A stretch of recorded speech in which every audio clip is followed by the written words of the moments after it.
Good morning, everyone. Today in this video, we are going to discuss about chapter number 16, Air Around Us.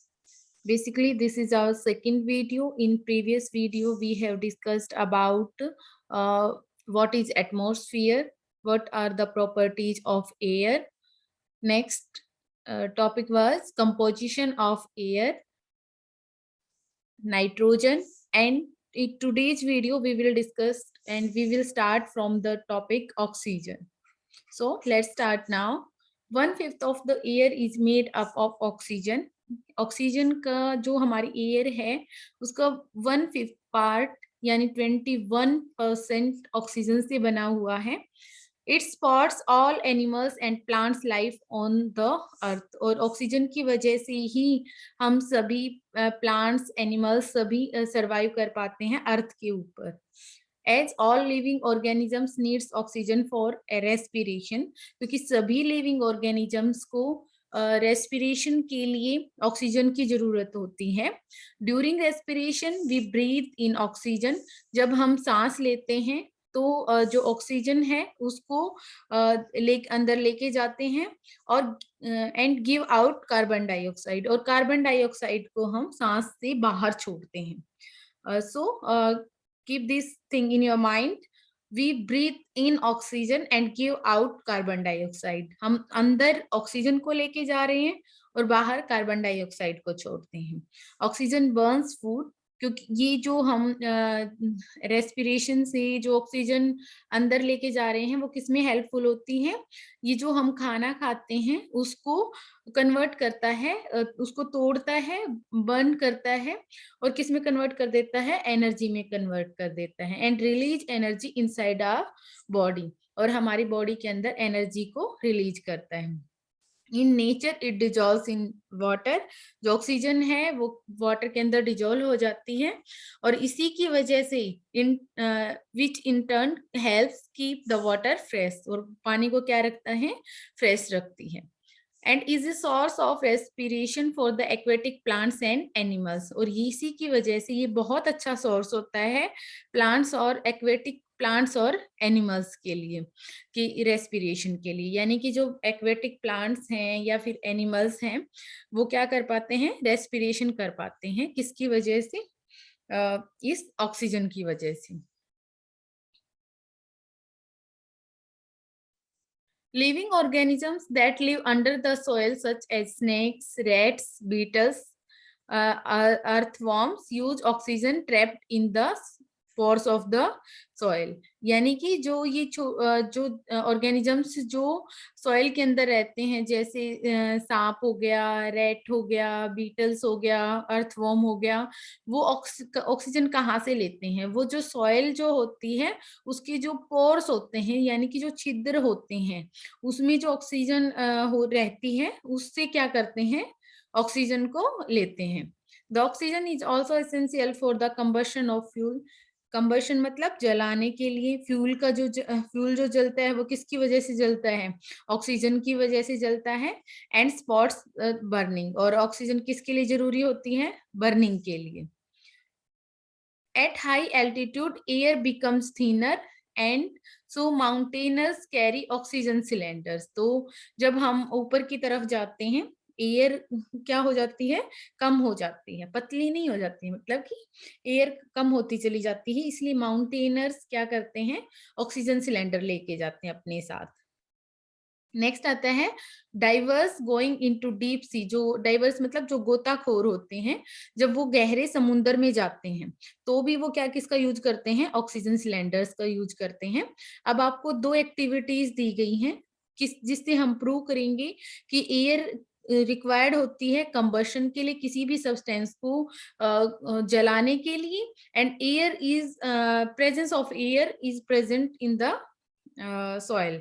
यानी कि जो air है वो soil के अंदर प्रेजेंट है. हम दो एक्टिविटीज करेंगे. फर्स्ट एक्टिविटी है जैसे जिसमें हम प्रूव करेंगे कि जो एयर है वो किसी भी सब्सटेंस को जलाने के लिए हेल्पफुल होती है। यानी कि अगर जो एयर है अगर वो नहीं होगी, यानी कि उसके अंदर ऑक्सीजन नहीं होगी, तो वो क्या नहीं करेगी, वो जो कैंडल है, वो कोई भी सब्सटेंस है वो बर्न नहीं करेगा। ठीक है। Take an empty glass tumbler, कोई भी एक ग्लास टम्बलर लेना है, कोई खाली ग्लास टम्बलर लेना है जैसे यहाँ पे ये दिखा रखा है, और एक कैंडल लेनी है और एक मैच स्टिक लेनी है, एक माचिस लेनी है आपको, और एक मोमबत्ती लेनी है। अब आपको लाइट द कैंडल, मोमबत्ती को जो कैंडल है उसको जला लेना है। ठीक है। और उसको cover the burning candle with the inverted tumbler. फिर क्या करना है, ये जला के, जैसे यहाँ पे क्या किया है, एक कैंडल ले ली है, उसको जला दिया है, और फिर उस कैंडल को ढक दिया गया है। ठीक है, इसे क्या कर दिया, ढक दिया है। फिर आपके पास आप क्या देखते हो, थोड़े टाइम के बाद कैंडल एक्सटिंग्यूशेस आफ्टर सम टाइम, मतलब जो कैंडल है वो थोड़े टाइम के बाद बुझ जाती है। ठीक है, एक्सटिंग्यूशेस का मतलब है बुझ जाती है। This is because the supply of air is cut off, क्योंकि जो जैसे हमने उसको ढक दिया था तो वहां पे हवा जानी बंद हो गई थी। ठीक है, और ऑक्सीजन नहीं, हवा नहीं होगी, यानी कि वहां पे जो ऑक्सीजन है वो नहीं थी अब। ठीक है, जितनी भी थोड़ी देर तक जलती है फिर बुझ जाती है ना। ऐसा क्यों, क्योंकि जितनी हवा थी, जितनी ऑक्सीजन थी, वो सारी यूज हो गई है, उसके बाद जलना बंद हो गई है।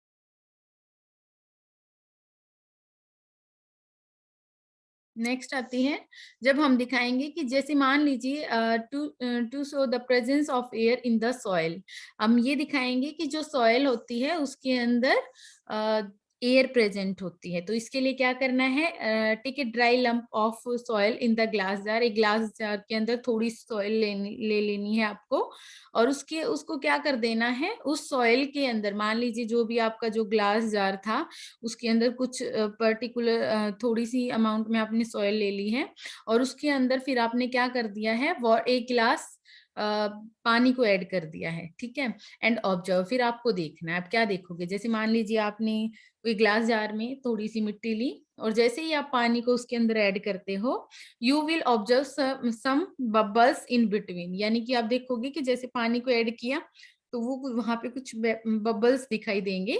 ये क्यों होते हैं, क्योंकि जो स्पेस होता है, जैसे जो आपने मिट्टी ली थी, सूखी मिट्टी ली थी, उसकी उसके पार्टिकल्स के बीच में एयर थी। ठीक है, और जैसे ही आपने पानी डाला तो वहां पे जहां पे एयर, पहले एयर प्रेजेंट थी, वहां पे वाटर चला गया है और बबल्स की फॉर्म में एयर बाहर निकल गई है। तो the space between the particles of dry soil are occupied by the air, यानी कि जैसे अगर हम रिप्रेजेंट करके दिखाएं तो वहां पे जो सॉइल के डिफरेंट डिफरेंट पार्टिकल्स थे उनके बीच में क्या थी, थोड़ी हल्के हल्के क्या प्रेजेंट थी, एयर प्रेजेंट थी। जैसे ही आपने यहाँ पे पानी को ऐड किया तो वो पानी वहां पे आ जाता है जहां पे पहले एयर थी, और एयर किसकी फॉर्म में बाहर निकल जाती है, बबल्स की फॉर्म में बाहर निकल जाती है। ठीक है, तो ये सारी चीजें थी। इससे प्रूव हो जाता है कि जो हमारी जो सॉइल है उसके अंदर भी क्या प्रेजेंट होती है, एयर प्रेजेंट होती है। नेक्स्ट है, अभी हमने जो पढ़ा वो था ऑक्सीजन के बारे में, अब हम जो पढ़ेंगे that is the carbon dioxide. आप सभी को पता है कार्बन डाइऑक्साइड की अगर हम बात करें तो हमारी जो एयर, जितनी भी एयर है उसमें लेस देन 1%, 1% से भी कम होती है, यानी कि 0.03% होती है ना, सिर्फ इतने एयर, इतनी हमारे पास क्या होती है, एयर के अंदर कार्बन डाइऑक्साइड प्रेजेंट होती है। तो हमारे जो एटमॉस्फेयर है, जो एयर है, उसके अंदर 0.03%, यानी कि बहुत कम अमाउंट में कार्बन डाइऑक्साइड प्रेजेंट होती है।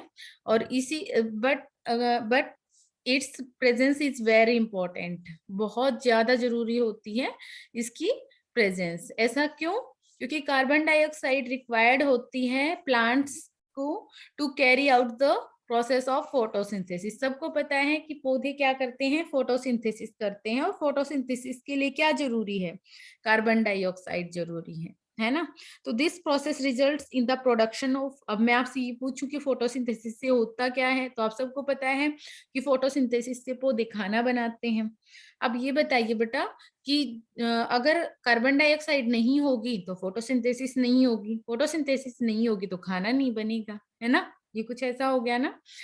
तो food and release of oxygen, तो उससे क्या होता है, जो फोटोसिंथेसिस से जो खाना बनाते हैं प्लांट्स, और उससे क्या करते हैं, और साथ साथ में ऑक्सीजन को भी रिलीज करते हैं। आपको पता है ना कि प्लांट्स कार्बन डाइऑक्साइड को तो ले रहे हैं, लेकिन किसको वापस देते हैं, हमें ऑक्सीजन को देते हैं। यानी कि जो हम सांस ले पाते हैं वो हमें क्या, वो किससे लेते हैं, ऑक्सीजन अंदर लेते हैं। तो वो ऑक्सीजन हमें कहाँ से मिलती है, प्लांट से मिलती है। तो अब आगे आपको पढ़ना है, carbon dioxide is responsible for trapping the sun's heat, यानी कि जो सूरज की जो गर्मी है उसको भी ट्रैप करती है, जकड़ती है ना। उसको क्या कर लेती है, ट्रैप कर लेती है।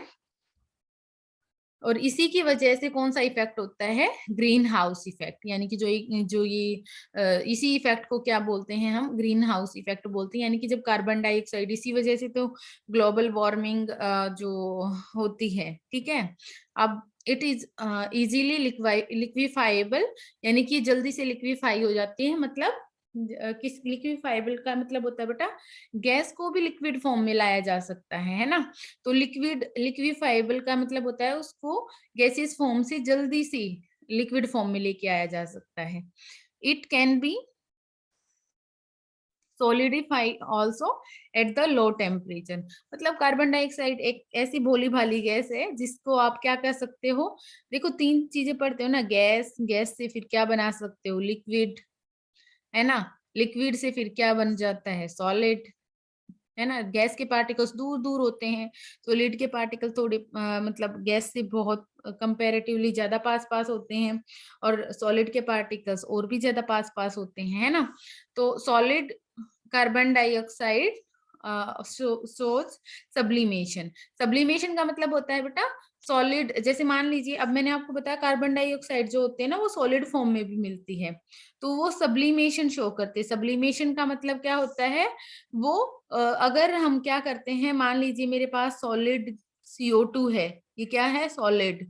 जब आप इसको हीट करोगे ना, गर्म करोगे, तो डायरेक्ट किसके अंदर कन्वर्ट हो जाएगा, ये गैस के अंदर, ठीक है। सॉलिड से डायरेक्ट किसके अंदर चला जाएगा, गैस के अंदर चला जाएगा। ऐसा नहीं है कि पहले लिक्विड बनेगा और फिर गैस बनेगा, नहीं, डायरेक्ट क्या हो जाएगा, सॉलिड से गैस में कन्वर्ट हो जाएगा। इस प्रोसेस को हम क्या बोलते हैं, सब्लिमेशन बोलते हैं, ठीक है। विदाउट मेल्टिंग, यानी कि विदाउट लिक्विड फॉर्म में जाएं, ठीक है। यहाँ पे मेल्टिंग नहीं होती, सॉलिड से डायरेक्ट क्या बनता है, गैसियस फॉर्म में चले जाते हैं, है ना, वेपर्स बन जाती हैं, भाप बन जाते हैं ना। This is the reason why it is called the dry ice, इसीलिए इसको क्या बोलते हैं, ड्राई आइस बोलते हैं, है ना। अब सॉलिड से डायरेक्ट गैस में बदल रहे हैं तो सूखी गैस, है ना, सूखी बर्फ, सॉरी।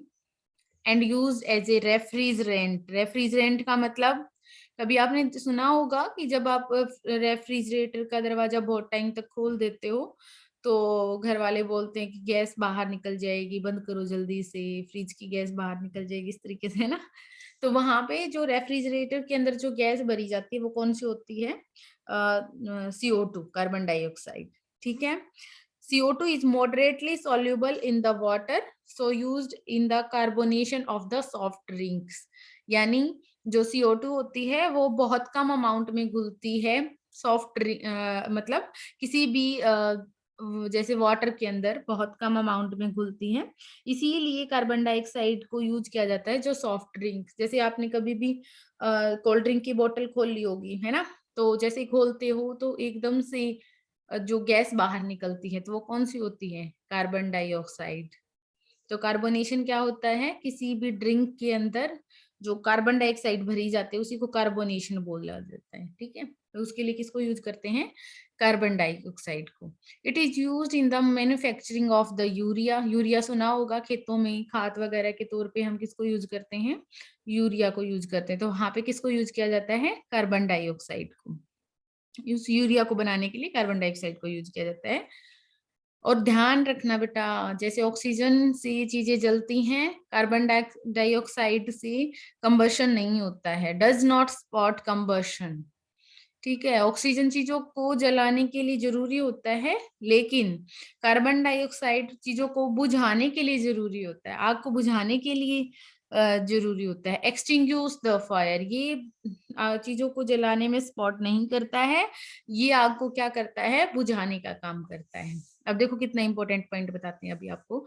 जब भी कोई इंसान सांस लेता है दिन में, ठीक है, तो वो सांस लेते टाइम 17 kg ऑफ एयर, ठीक है, यानी कि एक दिन में हम कितनी हवा खाते हैं, 17 किलो, मतलब जो अंदर बाहर छोड़ते हैं वो कितनी होती है, 17 kg। जबकि जो हम खाना खाते हैं वो कितना होता है, पूरे दिन का ओवरऑल एक दिन में जितना खाना खाते हैं वो 1 किलो से कम होता है टोटल मिलाओगे तब। ठीक है, दूध जब हम सॉरी वाटर की बात करते हैं तो कितना वाटर लेते हैं एक दिन में, 2 लीटर तक टोटल, है ना। तो इसका मतलब देखो दिन में जो एयर का जो यूज है वो कितना, 17 kg। खाना कितना खा रहे हो, 1 kg से भी कम। पानी कितना पी रहे हो, ऑल अप्रोक्सीमेट 2 लीटर। तो इसका मतलब सबसे मेन फैक्टर कौन हो गया, एयर। तो हम जो जिस हवा में रहते हैं ना उसका बहुत इम्पैक्ट पड़ता है हमारी बॉडी के ऊपर। अब नेक्स्ट आता है हमारा topic, that is the water vapours, यानी कि जो हवा के अंदर जो वेपर्स जो प्रेजेंट होती हैं उन्हीं को हम क्या बोलते हैं, वाटर वेपर्स बोलते हैं। ठीक है, आज की क्लास में हम इतना करेंगे, नेक्स्ट क्लास में हम इस टॉपिक को स्टार्ट करेंगे।